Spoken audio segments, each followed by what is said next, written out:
আচ্ছা দেখ, forward price আর ফিউচার প্রাইস কি? ফরওয়ার্ড প্রাইস হচ্ছে private contract between two parties, আর এটা হচ্ছে ট্রেডেড অন এক্সপেক্ট। এটা নট স্ট্যান্ডার্ডাইজ, এটা স্ট্যান্ডার্ড কন্ট্রাক্ট যেহেতু হচ্ছে এক্সচেঞ্জ মার্কেটে হয়। Usually one specified delivery time, এটা যে কোনো একটা টাইমই হয়, কিন্তু আমরা জানি মার্কেটে প্রত্যেক দিনই হচ্ছে ডেলিভারি হয়, এই জন্য এটা ডেলি বেসিস। আর settlement end of the contract, settlement daily delivery আর final cash settlement contract is usually cash closed out. এটার মানে হচ্ছে virtually no credit risk, some credit risk. এটা যেহেতু স্টক এক্সচেঞ্জে হয়, এটার কিছু রুলস অ্যান্ড রেগুলেশনস আছে, এটা একটি স্ট্যান্ডার্ডস, এটা ডেলি সেটেলমেন্ট হয়। আমি হচ্ছে ইউজুয়ালি টেক প্লেস, আমি হচ্ছে আমার ম্যাচুরিটি ডেটের আগে হচ্ছে আমি আমার করতে পারবো, ক্লোজ করতে পারবো আমার কন্ট্রাক্ট, কিন্তু এটা আমি পারবো না। এটা হচ্ছে যেহেতু দুইটা পার্টির মধ্যে হয়, একটা নির্দিষ্ট টাইমে হয়, এটা যেহেতু কোনো ধরনের এক্সচেঞ্জ মার্কেটে হয় না, এই জন্য এটা নট স্ট্যান্ডার্ডাইজ। এটা যেই ডেট আমি ফিক্স করছি ডেলিভারি ডেট, সেটাতেই হবে। এখানে এসে কিছু ম্যাথ বলছে ফরওয়ার্ডের আর হচ্ছে ফিউচারে। আমরা এই সূত্রগুলো প্রথমে ভালোভাবে মনে রাখার চেষ্টা করব। আচ্ছা, এখানে আমরা একটা জিনিস পড়ব যে forward contract is an agreement to buy or sell a stock at a given delivery date for a price, F forward price. Long পজিশনে আমরা কী করে এগ্রি টু বাই করি, শর্ট পজিশনে আমি এগ্রি করি সেল করার জন্য। আর initially value of the contract forward price always zero, at time passes it can be positive or negative. এটা হচ্ছে সূত্র। তারপর হচ্ছে মাথায় রাখবো ফরওয়ার্ড লং পজিশনে আমার পে অফের সূত্র হচ্ছে এইটা, এসটি মাইনাস কে।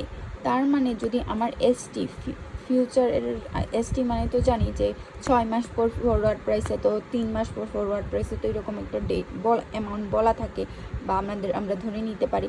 সেইটা থেকে আমরা যে সূত্র দিয়ে কে ভ্যালু বা ডেলিভারি প্রাইস বের করব, এটা থেকে এটা বেশি হলে আমরা কি করব, আরবিট্রেজ কি করবে, বাই করবে। কিন্তু যদি হচ্ছে না হয় তাহলে হচ্ছে সে করবে না। এটা আমরা ম্যাথে গিয়ে ক্লিয়ার হবে। আমরা মনে রাখবো লং পজিশনের ক্ষেত্রে হচ্ছে আমার পে অফ হবে এসটি মাইনাস কে। তার মানে কি, কে থেকে এসটি এর ভ্যালু বেশি হলে আমি লং পজিশনে যাব, আর শর্ট পজিশনে যাব আমি কখন, যখন কে মাইনাস এসটি হবে, মানে এসটির ভ্যালু কে থেকে ছোট হবে, তখন হচ্ছে আমি শর্ট করব। লংয়ে আমরা কি করি, বাই করি, শর্টে আমরা কি করি, সেল করি। এই জিনিসটা খেয়াল রাখবো, কারণ যখন আরবিট্রেজের অপরচুনিটি বলবে, এইটার মাধ্যমে হচ্ছে ডিসক্রাইব করা লাগে। এখানে আমরা দেখছিলাম বাই শর্ট, এগুলো লাগবে না এখানে। আচ্ছা, এটা চ্যাপ্টার 2 আমি জানি, চ্যাপ্টার 2 এখানে লাগবে না। এই যে এটা, it is the delivery price, traders agrees to buy or sell the asset at delivery period. Forward valuation ki initially value of the forward contract is zero, but as time passes it can be positive or negative.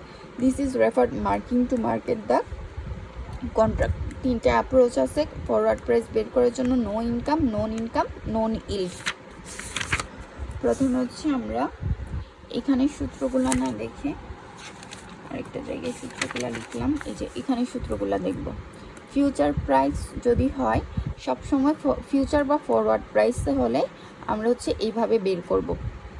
যদি no income থাকে S0E to the power RT, যদি নন income থাকে তাহলে আয়ের মান বের করতে হয়, এই জন্য S0 minus I to the মানে ই টু দি পাওয়ার RT। আর যদি নন ইল্ড হয় S0E আর মাইনাস কিউ টি। এখন যদি value of the long forward বের করতে হয়, এটা হচ্ছে লং ফরওয়ার্ডের সূত্র। নো ইনকামের বেলায় S0 মাইনাস কেই মাইনাস RT, নন ইনকামের বেলায় S0 মাইনাস আই। একটা মনে থাকলেই বাকিগুলো করা যাচ্ছে। এই যে এখানে S0, এখানে কি আই ছিল, এই জন্য শুধু এখানে আই আসছে, বাকি জিনিস সেম একই। এখানে S0E, এখানে কি ছিল আর মাইনাস কিউটি। তাহলে ডিভিডেন্ড ইল্ডের মান, ডিভিডেন্ড ইল্ড যেই মানটা বলা থাকে সেটাই আমরা ধরি কিউ, তার মানে এখানে কিউ আসবে। তখন S0E, এটা সূত্রটা হচ্ছে এরকম, S0E মাইনাস কিউটি মাইনাস কেই মাইনাস RT। এটা হচ্ছে পুরাটা লং পজিশনের ক্ষেত্রে। শর্ট পজিশনের ক্ষেত্রে যদি আমাকে বলে বের করার জন্য শর্ট পজিশনে বললে হচ্ছে আমার এটা শুধু এই কেটা আগে আসবে, এই S0টা পিছনে যাবে। যেহেতু কে এইটা আগে আসতেছে, তার মানে এটার মাইনাস আমরা উঠাই দিব। মাইনাস যদি উঠাই দিই, কে ই মাইনাস RT, এগুলোর কিন্তু মাইনাস চেঞ্জ হয় না। এটা আছে প্লাসের, এই পাশে চলে গেলে হয়ে যাবে মাইনাসের, আবার সেম। এটা আগে আসবে, এটুকু আগে আসবে। এটা প্লাসের ছিল, এটা মাইনাসের, এটা মাইনাসের I ছিল, এটা প্লাসের হয়ে গেছে। সেম আবার এই পোর্শনটা আগে আসবে, মাইনাস S0E মাইনাস QT। এটা হচ্ছে আমার শর্ট পজিশনের ক্ষেত্রে হবে এইভাবে। এখন আমরা একটা একটা করে ম্যাথ দেখি।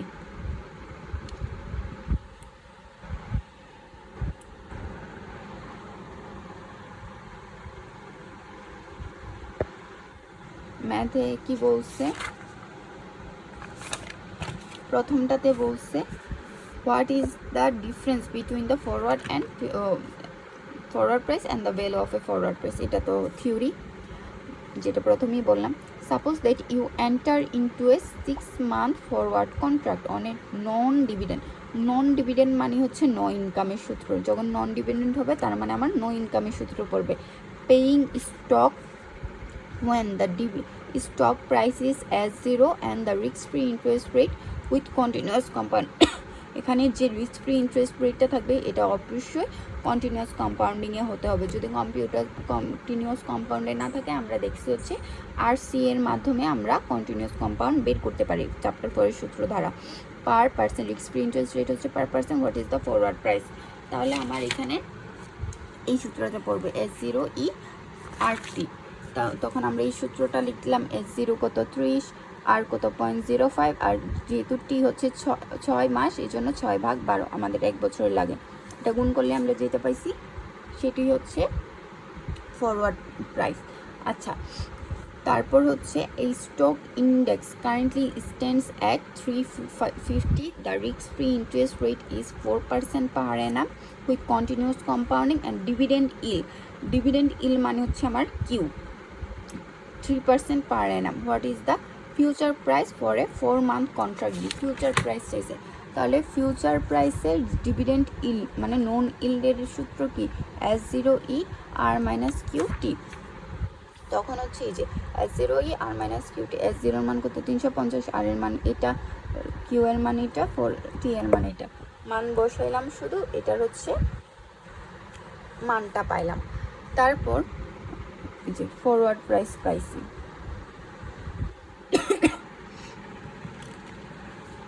তারপর হচ্ছে 5 পয়েন্ট, এগুলা থিওরি। এটাতে বি নাম্বারটা একটু ঝামেলা আছে, তোকে মেসেজ দিচ্ছি, তুই একটু দেখিস। সেটা শুধু ওই রিজনটা জানতে পারলে আমি বাকিটা বলতে পারবো। What are the forward price and initial value of the forward contract. আমরা কি জানি, initial value of forward contract is always 0। তো এটা বের করতে হবে না, এটা বলে দিব যে the initial value of the forward contract is 0। Forward price বের করতে হবে, তার মানে নন ডিভিডেন্ড বলাই আছে, তার মানে এটা হচ্ছে নো ইনকামের। নো ইনকামের সূত্র কি, S0E RT। টি এর মান কত 1 ইয়ার যেহেতু বলছে 1, S0 হচ্ছে 40, আর হচ্ছে রিস্ক ফ্রি রেট মানে আর হচ্ছে 0.05। তাহলে আমরা সিম্পলি এটা বসাইলাম, মানগুলো বসালাম, ফরওয়ার্ড প্রাইস পাইলাম, আর the initial value of the forward contract is 0। B নাম্বারটাতে হচ্ছে একটা জায়গায় ঝামেলা আছে, ওইটা জানতে পারলে এটা করে ফেলতে পারবো। তারপর হচ্ছে গিয়ে 5.8 হচ্ছে the risk free interest rate is 6-7% per annum with continuous compounding and the dividend yield, আবার ডিভিডেন্ড ইল্ড হচ্ছে 3.2%। The current value of the stock is, তার মানে হচ্ছে S0 হচ্ছে আমার 150। What is the 6 month future price. এখানেও dividend yield, তাই এখানেও হচ্ছে এই সূত্র। মান বসাইলাম, মান পাইলাম। তারপর হচ্ছে 5.9টা আমি পারি নাই, কারণ এটা অন্য টাইপের ম্যাথ, আমি পারি নাই। Suppose that the risk free interest rate is 6% per annum with continuous compounding. ম্যামও পড়ায় নাই এই টাইপের, ম্যাম দেওয়াও নাই। Suppose that the risk free interest rate হচ্ছে এইটা per annum continuous compound and that the dividend yield on a stock index হচ্ছে ডিভিডেন্ড ইল্ড হচ্ছে 4%, the stock the index is standing at 400 and the future price for a contract deliverable in 4 months is 405। এখানে কিন্তু future price কত হবে 4 মাস পর সেটাও বলা আছে। এই টাইপেরই ম্যাথ দিছিল ম্যাম, এটাই দিছিল। What arbitrage opportunities does this create? যখনই আরবিট্রেজ অপরচুনিটিস আসবে আমরা খেয়াল রাখবো এসটি মাইনাস কে হচ্ছে নাকি কে মাইনাস এসটি হচ্ছে, তাইলে আমরা উত্তরটা দিতে পারি। আচ্ছা, যেহেতু এটা ডিভিডেন্ড ইল্ডের সূত্র, তাহলে ডিভিডেন্ড ইল্ডের ফিউচার প্রাইসের সূত্র কি ছিল? এটা ছিল S0 ER মাইনাস টি, তাহলে আমার এটা বের হলো। এইটা মানে হচ্ছে কে, এই মানটা মানে হচ্ছে আমার কে। তাহলে এসটি কোনটা? এসটি হচ্ছে এটা, যেটা আমার 4 মাস পর হবে কন্ট্রাক্ট প্রাইস, মানে যেটা দিয়ে আমরা হচ্ছে এসটি করতেছি, এটাই এসটি আর এটা হচ্ছে কে। ম্যাম এটা বলছে। এখন এখানে আরবিট্রেজ অপরচুনিটিস কিভাবে হবে? যেহেতু এসটি কত, এটা এসটি বড় কে থেকে, তার মানে এটা হচ্ছে আমার লং পজিশনে যাচ্ছে। লং পজিশনে কি করি আমরা? বাই করে দিই। আমরা এখন হচ্ছে বাই করব, ফিউচারে গিয়ে সেল করব। তাহলে আমরা এটাই লিখবো যে buy the underlying asset and sell future contract, মানে আমরা ভবিষ্যতে গিয়ে সেল করে দিব। এটি হচ্ছে আমার আরবিট্রেজ স্ট্র্যাটেজি বা অপরচুনিটি, এইভাবেই ক্রিয়েট হবে। কি করব? যেহেতু এখানে এসটি বড় কে, এটা হচ্ছে আমার কিসের সূত্র? লং ফরওয়ার্ডের সূত্র। লংয়ে আমরা কি করি? বাই করি। তার মানে আমরা এখন বাই করব, ফিউচারে গিয়ে সেল করব, এটাই বলছে এখানে। ম্যাম এইরকমই চাইবে। আবার এখানে যদি আরেকটা, এটা একটা প্রশ্ন চাইছে, আরেকটা প্রশ্ন চাইছে এখানে 405 দেয় নাই, না দিয়ে বলছে যদি এটা হয় তাহলে আরবিট্রেজ কি কোনো ধরনের অপরচুনিটি এখানে আছে কি না। তখন আমরা বলবো ইফ আরবিট্রেজ হচ্ছে কি যেন, এটা থেকে গ্রেটার দেন হয়, তাহলে আরবিট্রেজ কি করবে? বাই করবে। কিন্তু যদি এটা থেকে হচ্ছে ফিউচার প্রাইস বা ফরওয়ার্ড প্রাইস লেস হয়, তাহলে সে গিয়ে সেল করে দিবে, মানে হচ্ছে এই সূত্র। যদি হচ্ছে কে এর প্রাইস কে থেকে এসটি বেশি হয়, তাহলে সে ফিউচারে গিয়ে বাই, মানে সে বাই করবে, ফিউচারে গিয়ে সেল করে দিবে। আর কে যদি এসটি থেকে কে যদি এসটি থেকে বড় হয়, তাহলে সে কি করবে? এখন সেল করবে, ফিউচারে গিয়ে বাই করবে। এটা হচ্ছে এরকম লিখে দিতে হবে। 512 থেকে বলছে দ্য 2 months ইন্টারেস্ট রেট, তার মানে টি এর মানে হচ্ছে 2/12।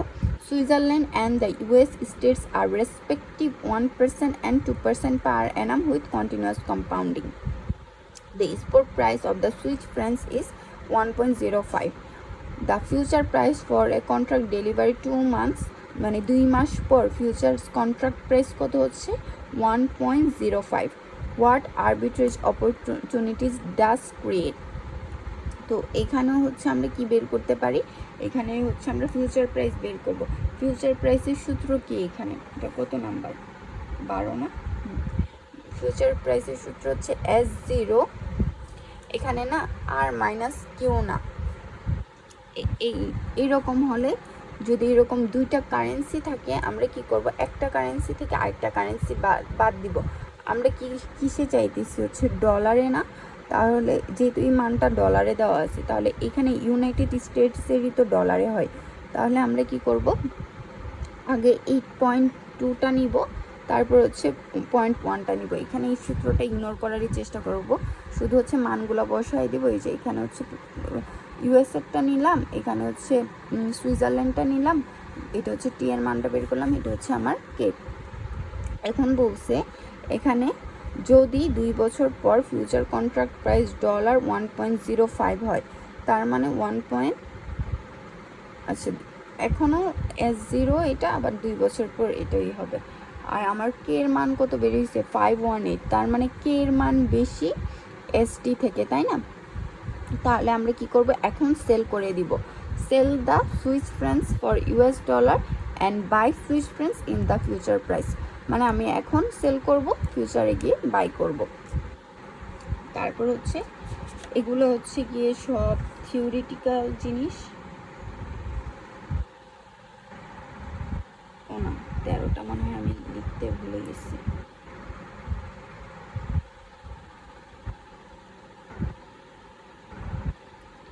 আচ্ছা দেখাই এখান থেকে। The spot price of silver is 25% per ounce. ও না, এটা বুঝতে পারি না, এই যে এই ম্যাথটা যেন কীরকম, অন্য আরেকটা সূত্র করছি। Storage costs of 9 months. ও আচ্ছা, এটা হচ্ছে একটু পর দেখাচ্ছি। এটা মনে হয় বুঝতে পারছি যে এটা কোন সূত্র, ফিউচার প্রাইস না, হ্যাঁ প্রপোর্শনের সূত্রটা হইতে পারে। সেটা ভালো করে বুঝে আবার বলতেছি। 13টা আবার বলবো।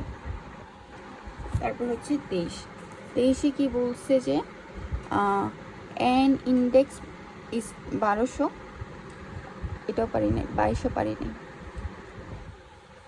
কারেন্সিগুলা ম্যাম হয়তো ওই রকম পড়ায় নাই। And index is 1200, the 3 months risk free rate ma'am দেওয়া নাই। যে দুইটা ম্যাথ দিছে ওইখান থেকেই দিছে, যে দুইভাবে বলছি। And index is 1200, the 3 month risk free rate is 3% per annum and the dividend yield is over the next month এত। আর আছে কি বলছে, দ্য রিস্ক ফ্রি রেট একবার বলছে হচ্ছে 3 মাস পর হবে, আর একবার বলছে হচ্ছে 6 মাস পর। আর কিউর মান দেওয়া আছে। Estimate the future prices index 3 মাস অ্যান্ড 6 মাসের, মানে একবার 3 মাসের বের করতে বলছে, একবার 6 মাসের বের করতে বলছে। তাহলে ফিউচার প্রাইস যেহেতু নন ইল্ডের সূত্র আছে এই জন্য এরকম, এটা বের করলাম। তারপর হচ্ছে ইফ 6 মান্থ, শুধু এখানে হচ্ছে 6 বসছে, আর তাদের মান ভ্যালু দেওয়া আছে এই জন্য তাদের ভ্যালু আসছে, এটা আসছে, এটাই চাইছে। তারপর হচ্ছে 25 চাইছে, 25টা পারছি, এটাও পারি নাই, মানে আমি কারেন্সিগুলো পারি নাই। দ্য স্পট প্রাইস পড়াইলেও পড়াইতে পারে, কিন্তু আমি ধরতে পারতেছি না। The export price of oil is 50 per barrel and the cost of storing a barrel of oil for one is 3%. এটা বলছে ফিউচার প্রাইস যদি উইথ কস্ট থাকে, যে cost of storing with cost থাকলে আলাদা আরেকটা সূত্র আছে। Payable at the time at the end of the year the risk free interest rate is 5% per annum continuously compounding. What is the upper bound of future price of oil? যদি future প্রাইসের ক্ষেত্রে with cost থাকে, কস্টের একটা মান দেওয়া থাকে, তাহলে এটা সূত্রটা আগে এটা দিয়ে আমরা কস্টটাকে বের করতে হয়। UE minus RT. ইউ মানে হচ্ছে আমার কস্ট প্রাইস, আর বাকিগুলো তো আমরা জানি। ইউ কত দেওয়া আছে 3, আর দেওয়া আছে 5, আর হচ্ছে টি দেওয়া আছে হচ্ছে 1, এই যে 0.5, এখানে মাইনাস হবে, এটা খেয়াল রাখতে হবে। এটা আসছে, তখন ফিউচার প্রাইসের সূত্র হয়ে যায় S0 প্লাস ইউ ই আর টি। S0 তো 50, ইউ তো বের করছি, এগুলো তো আগের মতো, এখানে কিন্তু আবার মাইনাস হবে না। এটা হচ্ছে যেটা বের করছি, এটি হচ্ছে আমার ফিউচার প্রাইস। এটাই গেল আপাতত হচ্ছে চ্যাপ্টার 5, আর 1-2টা ম্যাথ আছে, এগুলো দেখতেছি।